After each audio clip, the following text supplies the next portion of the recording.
I will get going. All right, so first slide here is the legal basis for the performance framework, and I won't read you the whole thing, but I will note that it includes a requirement for the indicators and measures and metrics for this particular list of items. That means that we must include this list in the performance framework, but we can also include other reasonable things. And a few items on the list are academic proficiency and growth, attendance, in-school and out-of-school suspension and expulsion rates, financial performance and board performance, things like that. Also, I'll note that the performance framework is included in the contract, the charter contract by reference.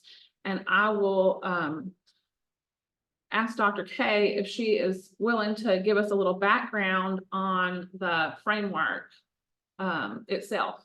Sure, thanks. Amy, I appreciate that. Yeah, when I got to the authorizer in 2019, the framework that we had from 2013 at that time was fairly thin. So for example, the financial framework only looked at 4 indicators, and of those 4 indicators, only 2 of those indicators were financially related. So in 2020, I think we undertook about a 2-year project with Basis Policy Research to redo the entire framework, which consists of 3 different sections. So you have the academic framework, which we're going to talk about today. You have the financial framework, which is also independent of the academic framework, and then the organizational framework. And so we took a really deep dive into other states, and we looked at it, took a landscape analysis, looked at what other states were doing, looked at what NACSA was doing, and have even since that time refined the framework to make sure that we're in good stead with national best practices and what NACSA's expectations are around multiple measures, and have landed where I feel like we're in a really good place with the framework. I think it's very transparent. School leaders and board members know exactly what the expectations are of the authorizer. It is a dynamic document, meaning that it is fluid in that it looks only at those indicators that your school is able to provide for. So for example, if you are a K2 and operating a K2, you're not going to have MAP assessment data for us until you're teaching 3rd graders and 4th graders. And so so it's a really I think well done, well researched, well-intended document with a lot of stakeholder input.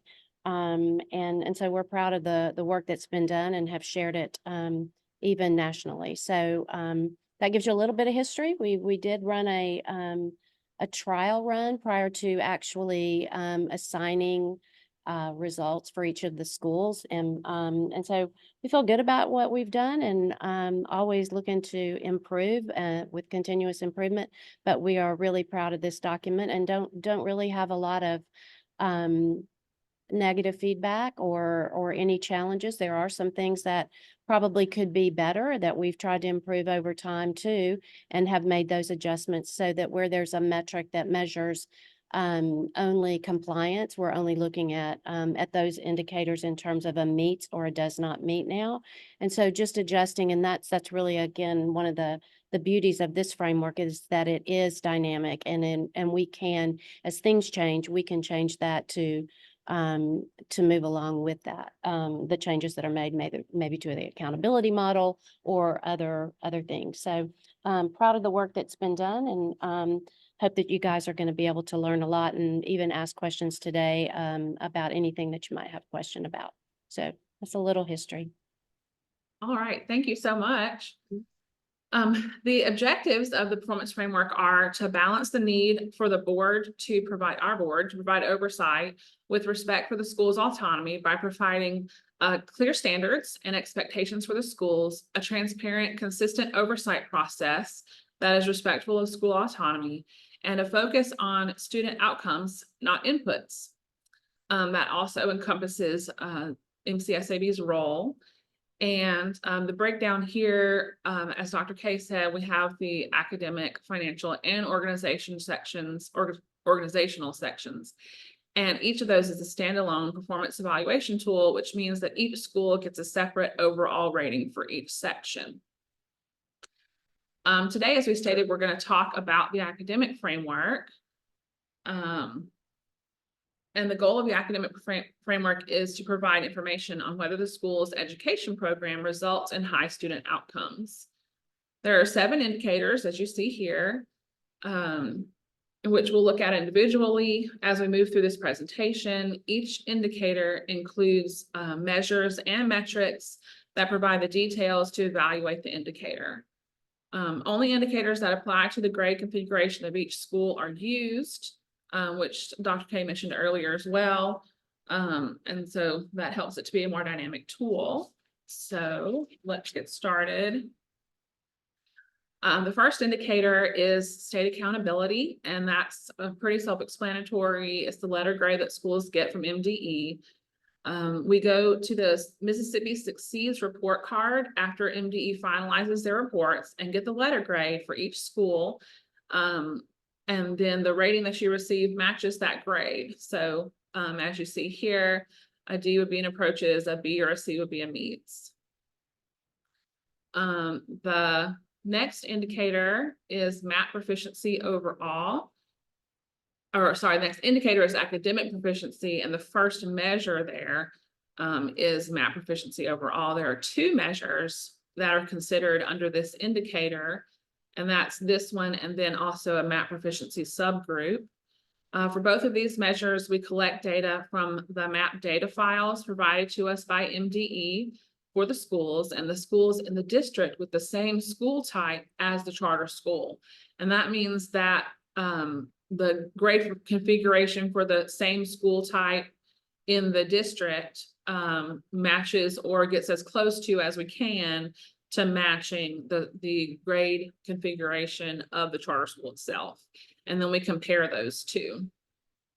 So the school's proficiency percentage in relation to the schools in the district, which they're located in with the same school type, determines the rating for each of these measures.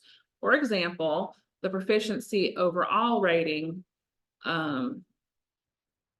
if it's 15% higher, that would, for higher than a similar school type in the district, then that would meet expectations. So you see here, equal or up to 19%. So if you're 15% higher, you would meet expectations, just an example. Those 2, sorry, and then if you look at the proficiency the subgroups, say that you were like 18% higher than the district, so that would also be a meets. And then those 2 meets expectations ratings from the MAP proficiency overall and the MAP proficiency subgroup would be averaged together, and the overall indicator for that rating for that indicator, academic proficiency, would be the meets expectations. So moving on to, I think at this point, Dee was going to speak to us about subgroups. Yes, thank you, Amy. And for those of us who have worked in this realm before and spent a little time with federally identified schools that are in school improvement, you know, there's a focus on subgroup performance. And there are 2 main categories that USDE identifies as your subgroups. Your first category is your racial or ethnic subgroups. And then your second category would be your disability or economic status subgroups. So just remember, there are 7 racial ethnic subgroups, and then there are your 3 disability or economic status subgroups. And in order to populate a subgroup, you'll need an N count of 10. So remember that you'll need an N count of 10 to represent a particular subgroup as you look at your data. Amy. Thank you, Dee. All right, so moving on, our next indicator is academic growth. This indicator is comprised of 3 measures. You've got MAP growth overall, MAP growth subgroup, and the school selected growth. For the MAP growth overall, and the subgroup, the process is really similar to what we just looked at, the map proficiency. We collect the data from the map data files provided by MDE for the charter schools and then the similar type district schools and compare that data. And then the difference in the percentage points determines the rating earned. A rating is earned by each school for each of these two measures and averaged with final measure for this indicator, which is school selected growth. So we have the map growth overall here, which you would find the percentage in comparison to the same type district schools, and then you would get a rating here. And then you've got the map growth subgroup where you would do the same thing and you would get a rating here. And then we move on to the school selected growth, which is, as apparent in the name, it is selected by the school. It's a growth indicator selected by the school, such as NWEA or STAR, and that evaluates the student's academic growth based on the chosen method. And the school then provides that information to us, and then we measure it against these rating categories here. Excuse me. So the percentage points or the median student growth percentile, depending on the metric chosen, is then measured against the chart here, and the rating earned for this measure is averaged with the two other measures in this indicator to get the overall rating for that indicator. The next slide here is, I couldn't fit this whole indicator on this slide, so I put the rest of it on this slide. So I'll give you a moment to look at that. That just shows the data sources that we would use for this measure.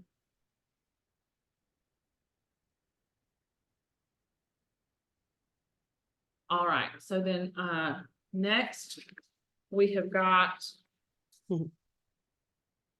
the academic gap, and it has one measure, and it is included because it is required by the law. You know, we looked at the law earlier in the presentation. So you'll notice that there is no rating for this indicator, and I will throw it over to Dr. K to tell us why. Yeah, well, it was a good idea at the time, we thought, to include that since the law required it.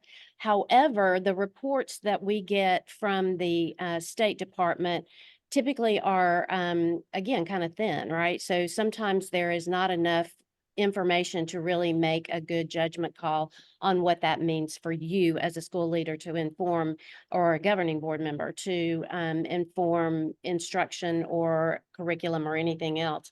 So we decided that we would just pull that out. Sometimes there was enough information maybe for one subgroup or one category to give us a gap, and maybe there was a way to look at it for you, but it just wasn't consistent enough. And so we felt like we could just pull that apart and leave it in, because it is, at least has to be reported, technically reported by law, but again, really not a lot of value for you as a leader or a school board member. So we have just removed that as an indicator that's counted in your overall rating. So there is no percentage calculated toward a final rating with this measure anymore. Awesome. Thank you so much for sharing that. Our next indicator is indicator 5, academic readiness. And there are two measures under this indicator: kindergarten readiness and then third grade reading readiness. So if your school's grade configuration includes kindergarten, you'll be rated on the spring scale score from the STAR Early Literacy Standards. We also collect this data from MDE, like many of our other indicators, and match that number to the number on the chart here. And then that tells you the rating that you've earned. The second measure for this indicator is the third grade reading readiness. And any school that has a third grade would be rated on this indicator. This is also data that we get from MDE. The percentage is calculated by taking the percentage of third graders scoring performance level 3 or higher on MDE's MAP ELA subscore report for the charter school, and then also for the same type schools in the charter school's home district. For the district's average, we take the percentage from each same type school and average those together and then compare them to the charter school's score. So if the charter school is 19 percentage points below the district average, then they would receive an approaches expectations, or 19% above, and they would receive a meets expectations, like that. The next indicator is post-secondary readiness, which only applies to high schools that have actually graduated the class of seniors. And since we won't have a school that will have done that for a little while, we will sort of try to do a quick overview of this. There are 5 measures in this indicator related to your graduating seniors, and the first is graduation rate. And so that is measured by collecting the four-year cohort graduation rate data from the Mississippi Succeeds report card data files, and that is provided by MDE, and then assigning a rating that matches the percentage to get the rating. The second measure in this indicator is the application rate, which measures the percentage of 12th grade students that apply to attend a post-secondary institution. So the charter high school would conduct an exit survey for their graduating seniors, and the numbers who say that they have applied to a college or junior college would be divided by the fall enrollment count from MDE for that class, and the percentage earned would be matched to the rating given. So if you have 90% or higher of your graduating seniors applying to post-secondary institutions, then you would get an exceeds expectations here. The next post-secondary readiness measure is admission rate. And so that would be it measures the percentage of students admitted to college or junior college. And we would gather this information from that same exit survey given by the charter school to the graduating class, and do the same comparison to the MDE fall enrollment count, and then look at the percentage for each rating to determine what rating was earned. So if you had, say, 89% that got an admission rate, or that were admitted to a post-secondary institution, you would get a meets expectations here. For the next one is a matriculation rate, and that measures the students who are actually enrolled in a college or junior college. And for this, we would use that same exit survey or the National Student Clearinghouse if that data is available, and compare it to the MDE fall enrollment count and see where the rating, where the rate ends up on this scale here, similar to the other ones. The last measure is the employment rate. And when I saw this, I thought, okay, but if all the kids are going to college, you've only got, a certain percentage that's left, but this is actually the percentage of students that did not matriculate into a post-secondary institution would then be measured for the employment rate. So say you had 85% that matriculated into a post-secondary institution, it would be that 15% that would then be measured here for the employment rate. So it would be 70% of that 15% that would garner a meets expectations here. And it's measured in the same way with the exit survey, and the percentage will determine the rating. And then that also includes military service. That counts as employment for this measure. So then all of those measures and their ratings would then be averaged, and that would be the rating that you would get for indicator 6 for post-secondary readiness. The last indicator is the school-specific indicator, and as you can see, it is optional. Each school can choose whether they want to utilize this measure, and it must be approved by the MCSAD, and the rating criteria would be assigned after the measure is chosen. So you see how it says to be determined here. Like all of that would be figured out between the charter school and the authorizer and put into your performance framework. And then that would be evaluated from there. Let's see. Amy, can I interrupt for just 1 second here? Sure. On the school specific optional, I just want to talk about this just a little bit for those of you that are not familiar with this indicator. This was not an indicator that we had before in the academic component. And we built this in as an optional indicator so that schools could demonstrate their high quality academics in a different way. So maybe they want to demonstrate that they're using a school survey. So it's a survey on for parent satisfaction, or maybe they want to do a social emotional survey of their students. And it's just a different way. It's a multiple measure to demonstrate the school success. And again, it's optional. So schools don't have to do it, but I will say for those schools that have chosen, elected to use a separate measure like this, oftentimes it takes you from approaches expectations in the academic section to a meets expectations.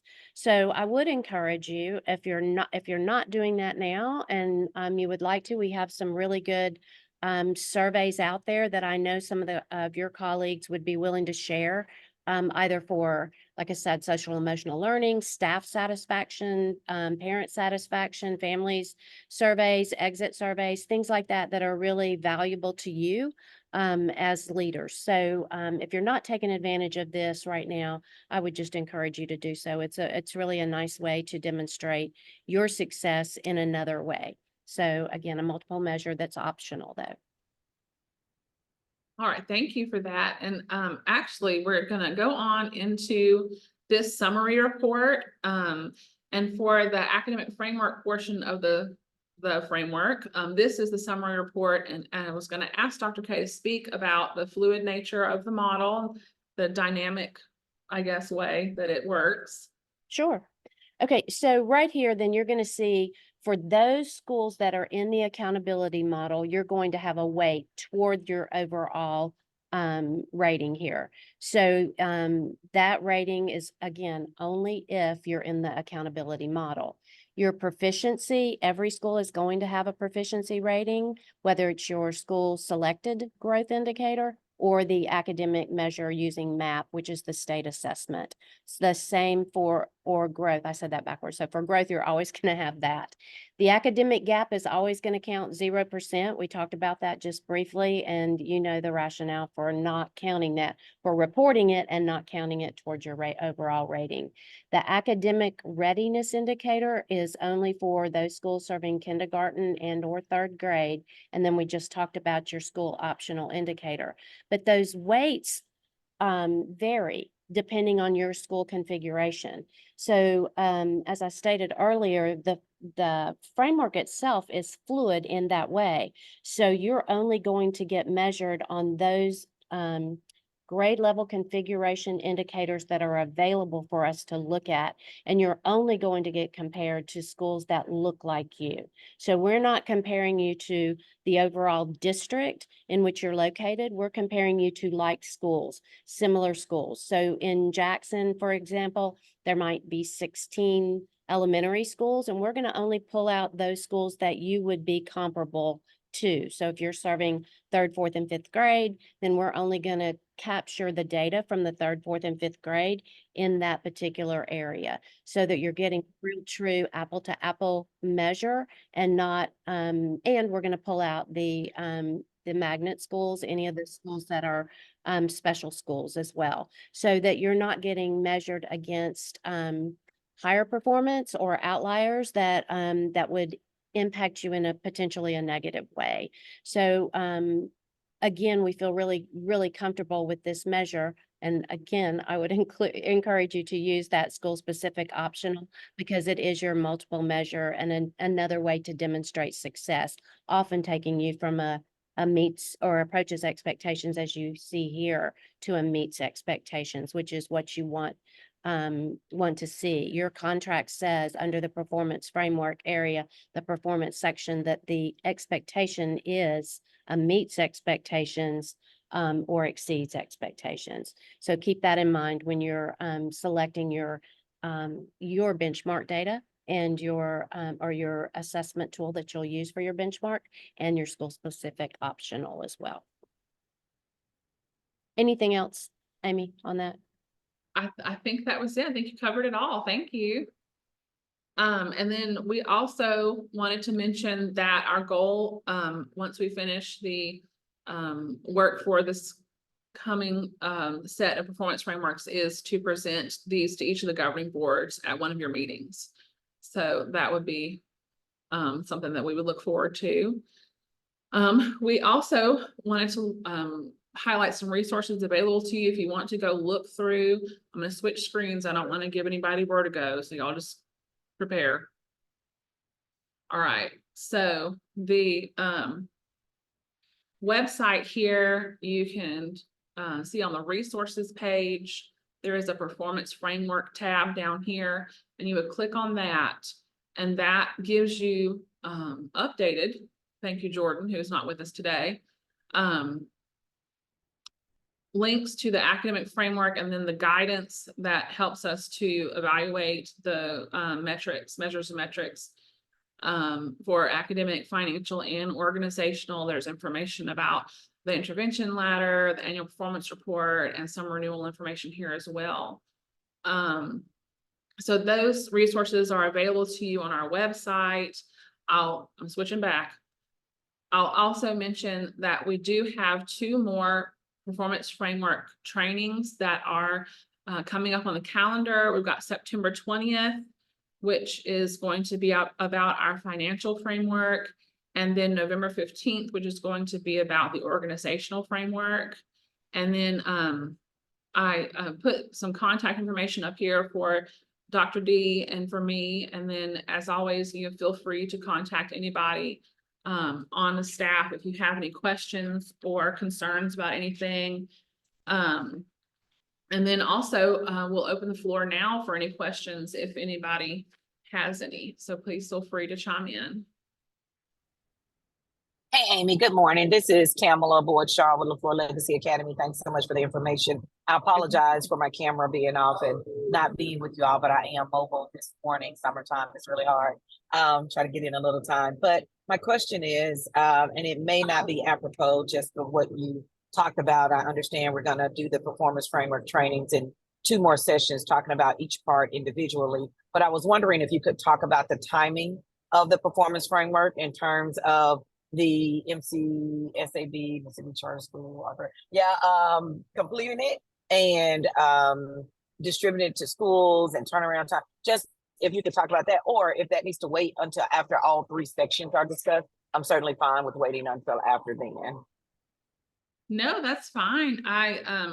You know, we recognize that it would be nice to have these earlier. However, we also have to wait for data from MDE before we can actually complete those. And then we also need access to your audits, which are not due until September 30th. So it just takes, and then, you know, we've got to spend staff time going through and completing all of that. So it's really just waiting until the data is available. And if Lisa may have a little more to say about that if she would like to. You look like you may. Yeah. Yep. Thank you, Amy. Tamala, and for everybody else, obviously our goal is to get you everything sooner rather than later. But as Amy alluded to, we are at the mercy of the final accountability ratings that are released typically in September at the State Board of Education meeting. And then we do have some initial data ahead of time that we can start capturing, but we can't complete our part of the reports until we have everything from the Department of Education. So we will do our very, very best. And always, for those schools that are in renewal, we are going to get you your information first. And we'll complete those framework reports first. You won't have financials until after September 30 and October 1 when we get your data in from your financial audits. But we will get that to you as quickly as possible. it's kind of a timing thing and makes it a little bit difficult to get it to you until we have access to that information. So, Yeah, no, that's helpful. And I'm sorry, I didn't mean the question as a criticism, no, but I no. want to just, yeah, for you all to just talk to us, especially we got all these board members on like, hey, Yeah. guys, you can expect to receive these around the 1st of December and then things like I that, just would to give hope, that. no, I would hope earlier than that, Tamala. Here's what has happened in the past, you know. First of all, the data is late coming from MDE, and then the schools that are not in renewal have received theirs after the schools that were in renewal. So, and then there's that timing where you get your report and then you have time to look at it, analyze it. And we built in some more time there. If you recall, we made a change to the rules so that you all would have some additional time to really dive into the data and then to in turn give us feedback if we've made an error or anything to that effect. And so it gives you all time to talk about it and then send us your comments and feedback. And then we can turn around and finalize that. And then the board gets that information. So we'll do our very best to make sure, especially the 3 schools that are in renewal, that you guys get your, at least have your academic and your organizational ahead of time, and then your financials as soon as we have your audits and can complete those. So, but good question, and thank you for that. I did not take that as a critical statement at all, Tamala. Yes, thank you, Tamala. That was a good question. Does anybody else have a question? And thank you, Lisa, for chiming in there. I Mhm. appreciate that. Sure.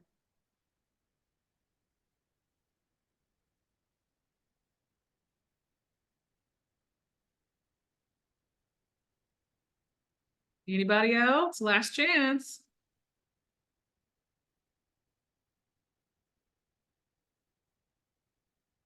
No Okay. other questions?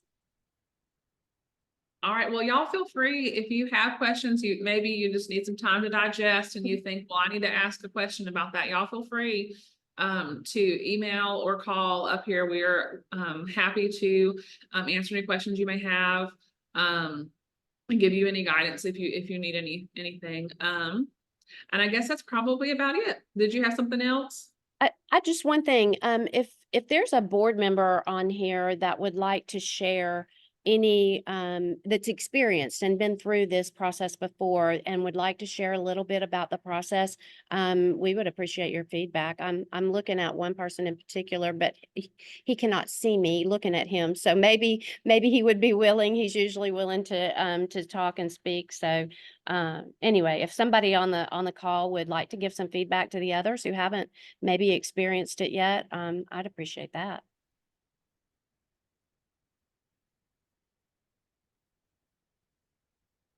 Mr. Berger. I was waiting for you to say my name. Well, you knew I was thinking about you. So, so yeah, if you would, I would appreciate you just kind of giving your overall experience and feedback with it, because you've experienced it Sure, several years. definitely. I will say it was a very transparent process. And I will be transparent with the executive directors that were on the that's on the call as well. Our executive director, DeArchie Scott, put it in layman's terms, for all of our board members. The data is pretty straightforward.